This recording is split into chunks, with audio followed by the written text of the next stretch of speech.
Hi everyone, and if you've been following me for a while, you will know I'm looking for small cap companies that could potentially be 100 baggers. Although I think there is still a place in the portfolio for large caps, the big advantage I get as a small investor without institutional money is that I can look in the small cap universe that is neglected by those big guys. Therefore, there is going to be more chance of inefficiencies, and today's company is called Constellation Software, which is a Canadian-based company that was once a small cap stock that will most likely turn into a 100 bagger.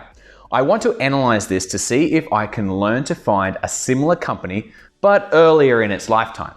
At about $35 billion in market cap, the potential upside, well, it's still there, but a 100 bagger status from this point is going to be hard to reach. But this is a fantastic insight into one of the best companies I have ever come across.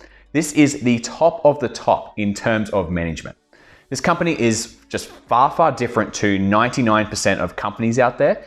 It's a great case study, so let's take a look. Okay, now quickly, in the description, I have a list of my favorite books, and I think reading these books are just far better than following an investing course. You need multiple opinions, just like I hope you're watching multiple people on YouTube. Now, if you buy these books from my links, you don't pay anything extra, and I think I make like 50 cents, and since I'm a bit of a cheapskate, that would be really helpful. All right, on to Constellation Software. Okay, now I'm quoting this directly from Value Investors Club. Constellation Software sells mission-critical, high switching cost, high recurring maintenance fee software platforms across many niche verticals and acquires vertical market software companies. Constellation's 50+ verticals include education, home building, manufacturing, facilities maintenance, and healthcare. These are extremely niche software systems that are too critical to rip out, and as a result are well insulated from competition. Constellation software offerings are typically a very small percent of the customer's budget, but it's critical to their operations. Now, any of you who have followed me for a while will know how much I just love recurring revenue businesses. And Constellation Software owns hundreds of these types of businesses, all in the software world. So the margins are also extremely high. Now, check out the share price since the IPO back in 2005. This is how great company stock prices look. So maybe we're going to be too late here. I'm not really sure. I'll get to the valuation at the end of this video, but we will learn a lot by studying such a good company. By the way, that is about a 45% annual return over a decade. Not bad at all. Just to reiterate how good this company is, well, legendary investor Chuck Yeager at Yeager Capital Management is actually the second largest shareholder. Plus another legendary investment firm, Ruan, Carniff, and Goldfarb, are a big shareholder as well. I've done a lot of research in this company, and to me, there's really little doubt on the quality of this company. It's more about the competition that they now face in the acquisition space. So from everything that I've read, the future growth is the issue the company is facing. They are making a lot of free cash flow, and this is fantastic, but they are running out of good investment ideas. The company has spent decades acquiring and nurturing small software businesses, but the competition to buy these businesses is really fierce now. Being such a great company, well, Constellation Software has now a lot of copycats, and this has made the ability to buy small software companies just more difficult. Expanding geographically is working, and they recently spun out Topicus, which is another company now, which plans to do the same thing as Constellation achieved 10 years ago, but in Europe. Constellation still owns the majority of Topicus, and the free cash flow returns back to the mothership Constellation. So investing in Constellation is still better at the moment than investing in Topicus, and that's just in my opinion. Another problem is that software businesses have a life cycle, and some of the hundreds of businesses that Constellation own are starting to face more difficult competition in their niches. Now, all of this has led to a lot of skepticism in the longevity of the company to produce the just amazing returns that they have been able to get over the past 20 years. This is operating cash flow and has grown consistently for decades. This is revenue now, which as well has been growing nicely, and book value has been growing along nicely as well. These have all been growing at 20% or greater for a long time. But as the company has gotten bigger, these rates have started to slow. So the big question is going to be whether the company can stabilize these growth rates moving forward. Will they find enough things to invest in and keep the growth alive? So it's going to come down to the management and their abilities. Mark Leonard is a cool guy and he's the founder and the CEO. Do yourself a favor and go to the Constellation Software website and read his president letters. Let me pull out some of the best bits for you. Okay, these are going to be direct quotes from Mark himself. So, moving on to the manage the stock versus manage the company issue. I used to maintain that if we concentrated on fundamentals, then our stock price would take care of itself. Now, I'm coming around to the belief that if our stock price strays too far, either high or low, from intrinsic value, then the business may suffer. Too low and we may end up with barbarians at the gate, and too high and we may lose previously loyal shareholders and shareholder employees to more attractive opportunities.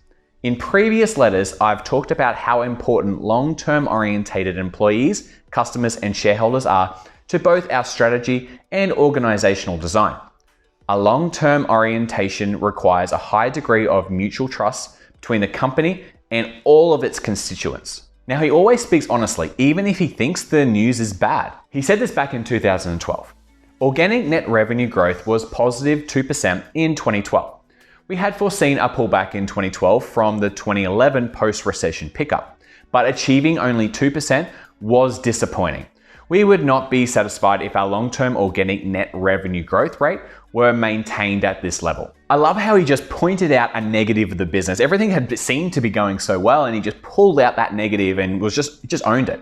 And then in this next one, he shows amazing leadership and selflessness. So in one of the president letters, he said this: "Last year, I asked the board to reduce my salary to 0 and to lower my bonus factor. This year, I'll take no salary, no incentive compensation, and I am no longer charging any expenses to the company. I've been the president of Constellation for its first 20 years. I have waived all compensation because I don't want to work as hard in the future as I did during the last 20 years. Cutting my compensation will allow me to lead a more balanced life with a less oppressive sense of personal obligation.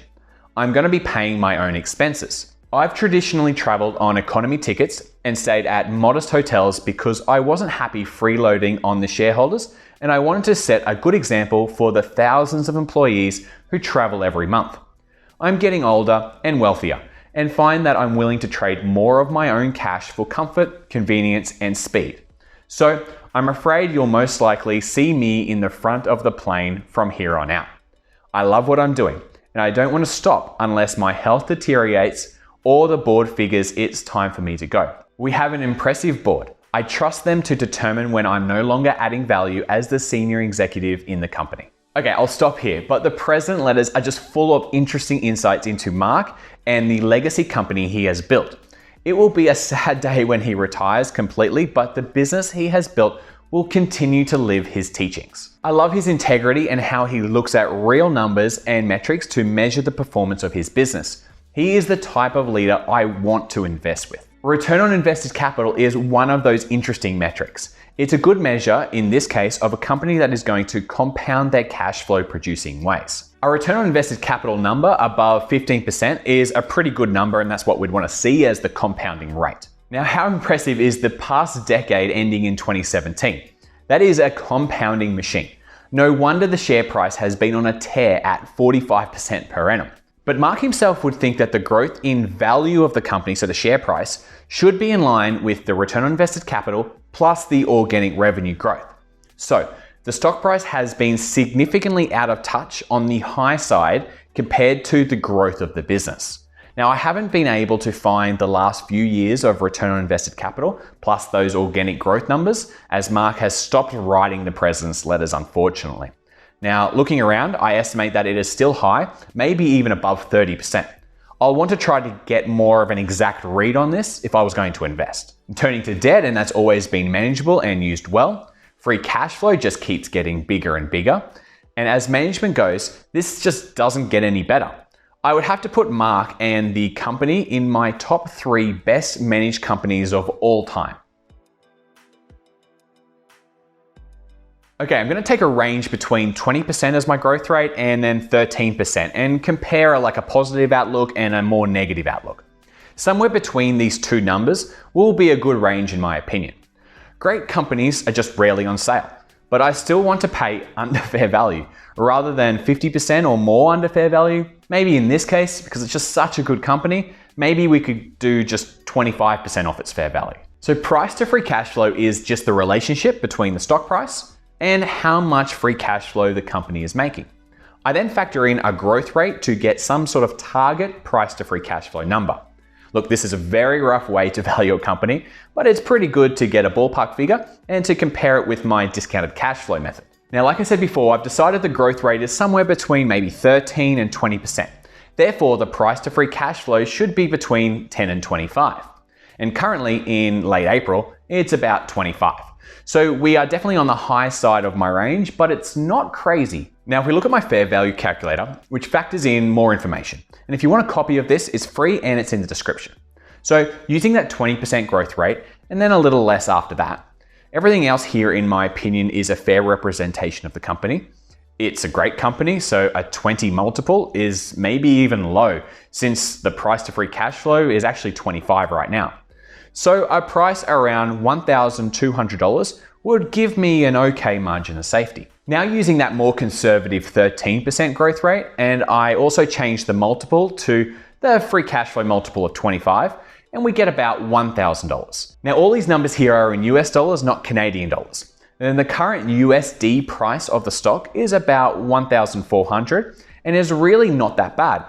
I do like a discount though. Paying fair price is still not in my nature.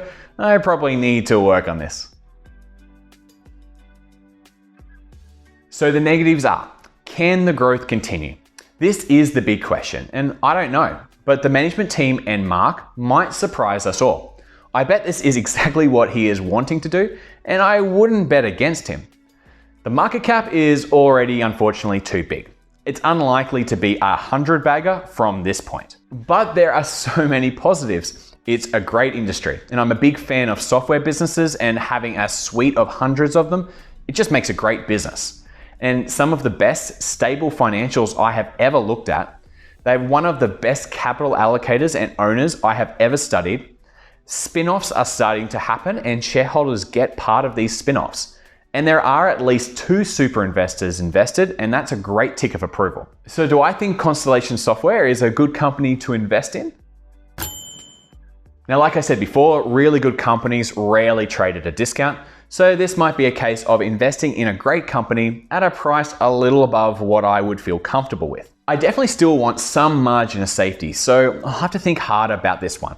$1,400 might still give me a little margin of safety. On one hand, I really just want smaller companies, and on the other, this could just immediately go into my investment group that I call my rocks, along with Google and Facebook and Markel and Berkshire Hathaway. I'll have to do a little more thinking. So don't forget to subscribe so you don't miss my future videos. Hit me up in the comments if you have an opinion about Constellation Software, as I would love some feedback. And don't forget about the books in the description below if you're trying to learn more. And obviously, of course, this should go without saying, but you'll need to investigate a lot further if you want to invest yourself, but this hopefully has got you started. Read those president letters if you want to get started on analyzing this company. Thanks for staying to the end, and I'll see you in the next video.